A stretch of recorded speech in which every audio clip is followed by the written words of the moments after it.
Mauqli, cəngəlliyin oğlu nağılı.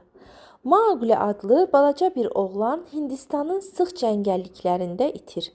Onu qorxunc, axsaq pələng Şirxan təqib edir və şikarına çevirmək istəyir. Lakin bu zaman uşaq sürünə-sürünə canavarların yuvasına gəlib çıxır.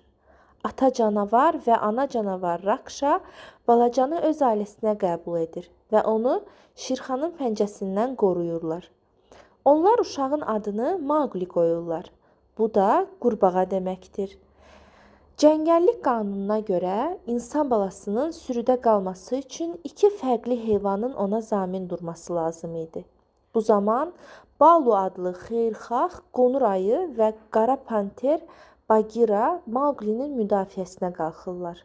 Balu canavar balalarına və Mauqliyə cəngəlliklərin qanunlarını öyrədir. Mauqli canavarlar arasında böyüyür.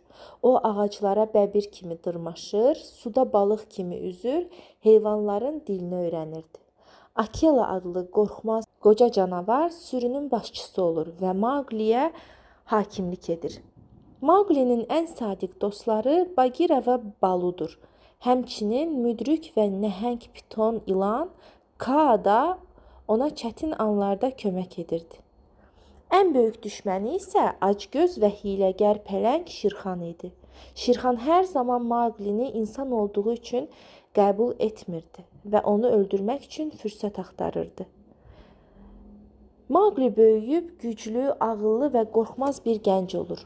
O cəngəllik sakinlərinə bizim qanımız birdir, sənin də, mənim də deyərək hörmət göstərirdi. Lakin bir müddət sonra o cəngəllik qanununa uyğun olaraq insanların arasına qayıtmalı olur. O insanların arasına qayıdır, lakin cəngəllikdəki dostlarını heç vaxt unutmur. Bugünlük də bu qədər əziz dostlar. Sabah eyni saatda Naranın nağıllarında görüşərik. Hələlik.